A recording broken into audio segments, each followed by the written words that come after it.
नमस्ते बच्चों, कक्षा छठी विषय हिंदी।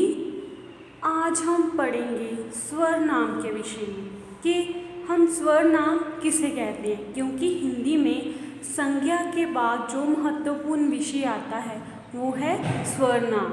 ठीक है, सबसे पहले हम इसकी परिभाषा करेंगे।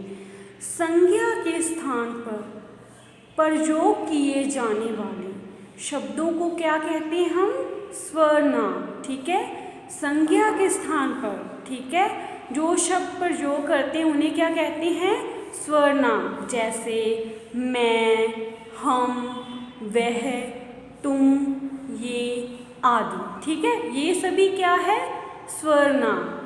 आगे देखो, स्वर नाम के वैसे तो देखो 6 भेद होते हैं और इन सब का अलग अलग अर्थ होता है। सबसे पहले स्वर नाम का पहला भेद आता है पुरुषवाचक स्वर नाम, दूसरा आता है निश्चयवाचक स्वर नाम, तीसरा अनिश्चयवाचक स्वर नाम। ठीक है, चौथा आता है प्रश्नवाचक स्वर नाम, पांचवा संबंधवाचक स्वर नाम और छठा निजवाचक स्वर नाम। ठीक है, सबसे पहले हम करेंगे पुरुषवाचक स्वर नाम। पुरुषवाचक स्वर नाम को आगे हमने 3 भेदों में बांटा है। पहला उत्तम पुरुषवाचक स्वर नाम, दूसरा मध्यम पुरुषवाचक स्वर नाम और तीसरा अन्य पुरुषवाचक स्वर नाम। देखो बच्चों, सबसे पहले हम समझेंगे कि पुरुषवाचक स्वर नाम किसे कहते हैं। देखो, जिन स्वर नाम शब्दों का प्रयोग वक्ता अपने लिए या सुनने वाले के लिए या किसी अन्य व्यक्ति के लिए करता है उसे क्या कहते हैं? पुरुषवाचक स्वर नाम। ठीक है, अपने के लिए और सुनने वाले के लिए या फिर अन्य व्यक्ति के लिए। ठीक है, इसके 3 भेद है। पहला सबसे उत्तम पुरुषवाचक स्वर नाम। देखो, उत्तम पुरुषवाचक स्वर नाम किसे कहते हैं? जिन स्वर नाम शब्दों का प्रयोग वक्ता देखो स्वयं के लिए करता है उन्हें क्या कहते हैं? उत्तम पुरुषवाचक स्वर नाम। जैसे मैं, मेरी, हम, मेरा आदि। ठीक है, और इसकी अन्य उदाहरणें देखो, जैसे मैं स्कूल जाता हूँ। ठीक है, मैं क्या है? उत्तम पुरुषवाचक स्वर नाम। हम खाना खा रहे हैं, इसमें देखो कौन सा शब्द स्वर नाम है बच्चों? हम क्या है? उत्तम पुरुषवाचक स्वर नाम।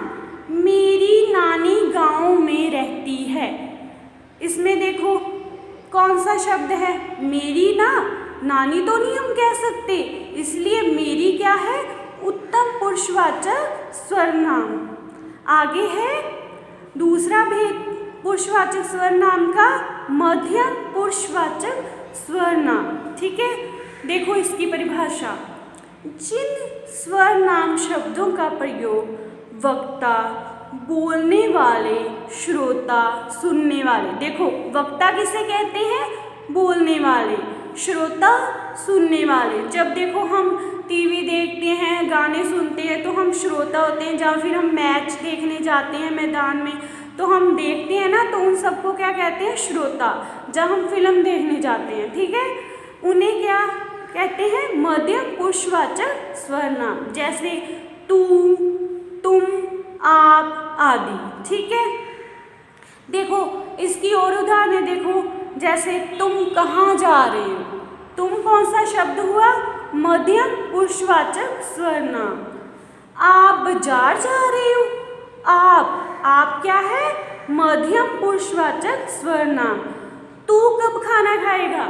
देखो ये प्रश्न भी हो सकता है, देखो प्रश्न चिन्ह भी लगा सकते हैं ना। देखो, तू कब खाना खाएगा, तू क्या है? मध्यम पुरुषवाचक स्वर नाम।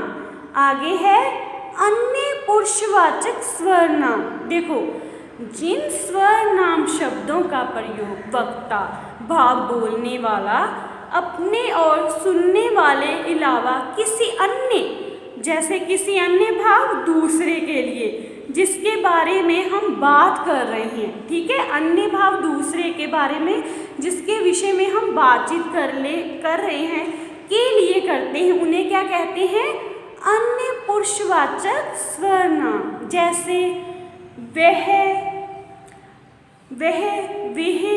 उन्होंने आदि, ठीक है। इसकी और उदाहरण देखो, जैसे वह बाजार जा रहे हैं, वह क्या हुआ? अन्य पुरुषवाचक सर्वनाम। उन्होंने 100 रुपये खर्च किए, उन्हें क्या है? अन्य पुरुषवाचक सर्वनाम, ठीक है। वे क्रिकेट खेल रहे हैं, वे क्या है? अन्य पुरुषवाचक सर्वनाम। आगे है निजवाचक सर्वनाम, ठीक है। देखो निजवाचक सर्वनाम किसे कहते हैं? सबसे पहले इसकी परिभाषा देखो। इन सर्वनामों का प्रयोग किसी निश्चित व्यक्ति जब वस्तु के लिए किया जाता है। निश्चित रूप में हमें मालूम होता है कि ये चीज़ सही है, ये सही है, यही वही है, ये व्यक्ति वही है जहाँ यही वस्तु है, ठीक है। जैसे ये मेरी पुस्तक है, ये क्या है? निश्चयवाचक सर्वनाम। तुम्हारी गुड़िया, ये नहीं वह है, इसमें भी हम निश्चय है, हमें मालूम है कि ये तुम्हारी गुड़िया नहीं है, वो तुम्हारी गुड़िया है, ठीक है। ये कहानी उसने सुनाई, क्योंकि हमें मालूम है, निश्चय हम कर रहे हैं कि जिसके विषय में हम पक्के तौर पर कह रहे हैं कि ये कहानी उसने सुनाई है, तुमने नहीं सुनाई, उसने क्या हुआ? निश्चयवाचक सर्वनाम। आगे है अनिश्चयवाचक सर्वनाम, जिसमें हम निश्चय नहीं कर सकते, ठीक है, जिसमें अनिश्चय होता है, जिसमें हम संभावना होती है कि ये हो सकता है। जैसे इन सर्वनाम शब्दों का प्रयोग किसी अनिश्चित व्यक्ति जब वस्तु के लिए किया जाता है, जैसे व्यक्ति के लिए कोई शब्द का प्रयोग करते हैं और वस्तु के लिए कुछ का प्रयोग होता है, उन्हें क्या कहते हैं? अनिश्चयवाचक सर्वनाम। जैसे हम निश्चित तौर पर तो नहीं कह सकते कि कोई बगीचे में है, कोई क्या है, कोई आ भी सकता है और नहीं भी आ सकता है, इसलिए हम निश्चय रूप में नहीं कह सकते, पक्के तौर पर नहीं कह सकते, ठीक है। राज कहीं चला गया, अभी हमें मालूम नहीं अच्छे से कि वह कहीं गया है कि नहीं गया, ठीक है। कहीं क्या हुआ? अनिश्चयवाचक सर्वनाम। शरबत में कुछ पड़ा है, ठीक है, ये भी हमें निश्चित, कुछ क्या है? अनिश्चयवाचक सर्वनाम। पढ़ भी सकता है शरबत में कुछ और कुछ नहीं भी पढ़ सकता है, ठीक है। आगे है प्रश्नवाचक सर्वनाम। अभी इसमें हम किसी से प्रश्न पूछते हैं ना, तब इसका प्रयोग करते हैं। जैसे किसी व्यक्ति जब वस्तु के बारे में प्रश्न पूछने के लिए प्रयोग किया जाता है, उसे क्या कहते हैं? प्रश्नवाचक सर्वनाम। जैसे व्यक्ति के लिए कौन सा शब्द प्रयोग करते हैं और वस्तु के लिए क्या का प्रयोग होता है। जैसे और देखो, जैसे कब, कौन, कहाँ, क्या, किससे, किससे, ये सभी हम लगाते हैं तो कौन सा सर्वनाम होता है? ये प्रश्नवाचक सर्वनाम। जैसे दरवाजे पर कौन है, अभी हम हैरान हैं कि प्रश्न पूछ रहे हैं कि कौन आया है, कौन क्या है? प्रश्नवाचक सर्वनाम। तुम्हारे बैग में क्या है, अभी इसमें भी क्या, कौन सा सर्वनाम है? प्रश्नवाचक। तुम्हारे बैग में क्या है, अभी हम उससे प्रश्न पूछ रहे हैं कि तुम्हारे बैग में क्या है। आगे हमारा 5वां सर्वनाम का भेद आता है संबंधवाचक सर्वनाम, ठीक है। देखो इसमें हम किसी के साथ संबंध प्रकट करते हैं। जैसे इसका अर्थ देखो, जो सर्वनाम वाक्य में किसी दूसरे सर्वनाम से संबंध सूचित करता है उसे संबंधवाचक सर्वनाम कहते हैं। जैसे अभी दो व्यक्तियों के बीच में संबंध निश्चित किया है, जैसे जिसकी लाठी उसकी भैंस, ठीक है, इसमें जिसकी क्या है?